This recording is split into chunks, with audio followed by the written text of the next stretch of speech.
Hello friend, कैसे हो सभी। आशा करता हूँ सभी ठीक होंगे। मैं आपका डी यूनिक स्टडी सेंटर गुरु की ओर से यूट्यूब चैनल में आपका स्वागत करता हूँ। आइए आज से हम स्टार्ट करने वाले हैं पीटी का बहुत ही बेसिक क्वेश्चन एंड बहुत सारे चीज़ों कंपटीशन में ये सारे चीज़ें प्रश्न आते रहते हैं, चाहे वो कोई भी गवर्नमेंट एग्जाम हो। संख्या पद्धति से बहुत सारे क्वेश्चन आ रहे हैं। आज हम लोग संख्या पद्धति पर पढ़ने वाले नंबर सिस्टम के बारे में। चलिए स्टार्ट करते हैं। संख्या पद्धति, जिसको नंबर सिस्टम भी बोला जाता है, ठीक है, नंबर सिस्टम भी बोला जाता है। ये संख्या पद्धति क्यों अपने बहुत सारी चीज़ों को गिनने के लिए संख्या पद्धति का उपयोग किया गया है। ये संख्या पद्धति बहुत टाइप के होते हैं। आइए स्टार्ट करते हैं। क्या टाइप के होते हैं। सबसे पहले होते हैं प्राकृतिक संख्याएं। प्राकृतिक संख्या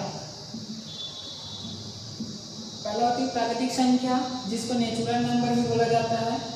इस नेचुरल नंबर वस्तुओं को गिनने के लिए जिन संख्या का उपयोग किया जाता है वो प्राकृतिक संख्या कहलाती है, जिसको 1 2 3 4 5 6 ऐसे करके।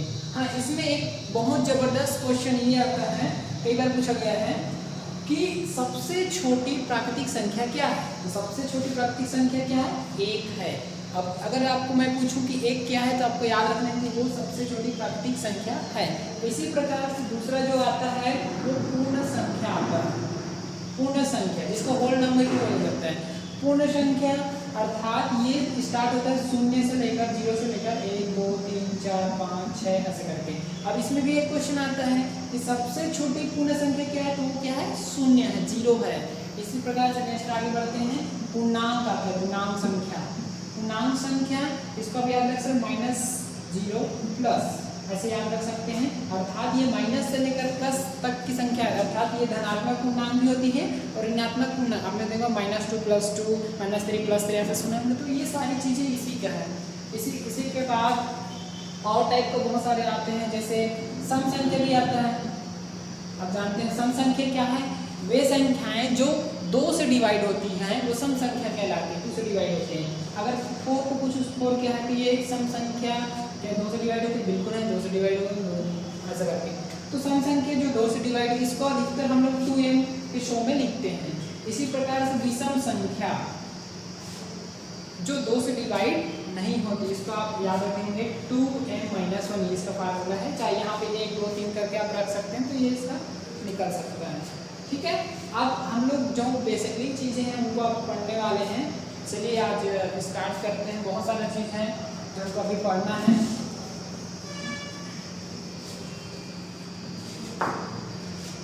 अब जो प्रश्नों में कई बार पूछा गया कि एग्ज़ाम में जो हर बार आता है, चाहे कोई भी गवर्नमेंट एग्ज़ाम हो, चाहे एयरफोर्स का हो, आपने सुने होंगे भाज्य संख्या एवं अभाज्य संख्या।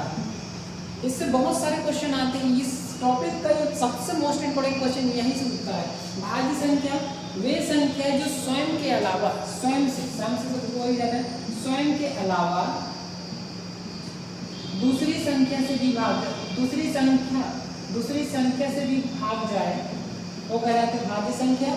और स्वयं अभाज्य संख्या क्या है? जो दूसरे के अलावा स्वयं से भाग नहीं जाती, दूसरी संख्या से भाग नहीं जाते, दूसरी संख्या से भाग नहीं जाते। एक चीज याद रखेंगे। अभी इसका एग्जांपल समझते फिर बहुत अच्छा सरल हो जाएगा। भाज्य संख्या क्या क्या आती है? भाज्य संख्या के अंतर्गत, चलिए भाज्य संख्या के अंतर्गत क्या क्या आते हैं इनको देखते हैं। भाज्य संख्या के अंतर्गत आने वाली संख्या क्या क्या है? आपका 4 6 8 9 10 12, उसके बाद और देखिए इसके बाद 14 15 16 18 20, ये सारे आगे बढ़ते जाता है। तो इसमें एक प्रश्न उठाता है कि सबसे छोटी भाज्य संख्या क्या है? तो सबसे छोटी भाज्य संख्या क्या है? 4 है, 4 है। उसके बाद दूसरी नंबर की क्या है? 6 है। ये चीज़ याद रखेंगे, प्रश्नों में कई बार पूछा गया है। इसी को ऑप्शन टाइप में यहाँ पर, ठीक है, तो याद रखेंगे। इसी प्रकार से अभाज्य संख्या क्या होंगे? अभाज्य संख्या में आएंगे आपका 1 नहीं है। 1 क्या है? हमने बड़ा सवाल में पढ़े थे, प्राकृतिक संख्या, एक नेचुरल नंबर है। तो कहाँ से स्टार्ट होगा?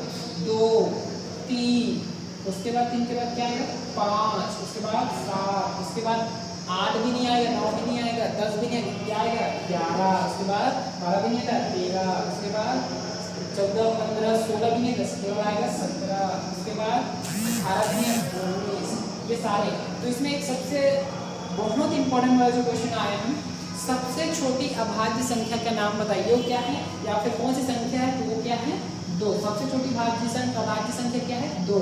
और एक अभी का जो एग्जाम हुआ था उसमें पूछा गया था कि ऐसी कौन सी संख्या है जो सबसे छोटी अभाज्य विषम अभाज्य, सबसे छोटी विषम अभाज्य, ये देखिए सबसे छोटी विषम अभाज्य संख्या, एक चीज याद रखेंगे कि 3 एक ऐसी है जो विषम अभाज्य संख्या है। तो ये था अभाज्य भाज्य संख्या के बारे में जानकारी। ये वीडियो अगर आपको पसंद आए तो अधिक से लाइक कीजिए। अब इसके बाद हम लोग देखने वाले हैं परिमेय संख्या। परिमेय संख्या वे संख्याएं जिसे हम P/Q के रूप में लिख सकते हैं, वो कहलाती है परिमेय संख्याएं। अर्थात आपको इसमें एक चीज याद रखना है कि वे संख्याएं जो पूर्ण वर्ग होती हैं वो परिमेय संख्या कहलाती हैं। अगर आपके प्रश्न में ये कौन कौन सी संख्या होती है, 4 वर्गमूल 4, 4 वर्गमूल 9 वर्गमूल 16 वर्गमूल 25 वर्गमूल 36 वर्गमूल 49 वर्गमूल आपका 64 वर्गमूल आपका 81, ये सारे क्या है परिमेय संख्याएं। और अपरिमेय संख्या जिसे P/Q के रूप में नहीं लिख सकते वो अपरिमेय संख्या कहलाती है। बहुत सारे एग्जांपल, खैर अपरिमेय संख्या है तो कोई दिक्कत नहीं है। और इसमें याद रखेंगे कि अगर इसके जगह अगर वर्गमूल 5 आ जाए तो ये अपरिमेय संख्या हो जाएगी, वर्गमूल अगर 3 आ जाए तो ये अपरिमेय संख्या होगी। ये सारे क्वेश्चन तो प्रश्न में कई बार पूछा गया कि वर्गमूल 9 क्या है, तो वो परिमेय संख्या है, पूर्ण वर्ग भी है परिमेय संख्या भी है, ये चीज याद रखेंगे। इसी प्रकार से नेक्स्ट जो प्रश्न आता है आपका आता है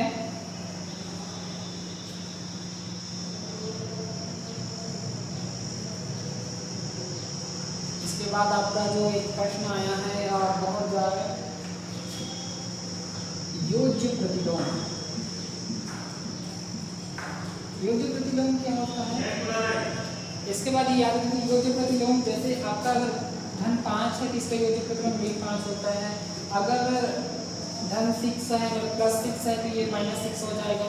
ये सारे मतलब प्लस से माइनस में होता है, ये योज्य प्रतिलोम कहलाता है। इसी प्रकार से अगर गुणन प्रतिलोम की बात करें तो ये गुणन प्रतिलोम क्या होता है, अगर मैं a लिखूँ तो एक गुणन प्रतिलोम को 1/n, ये चीज याद रखेंगे।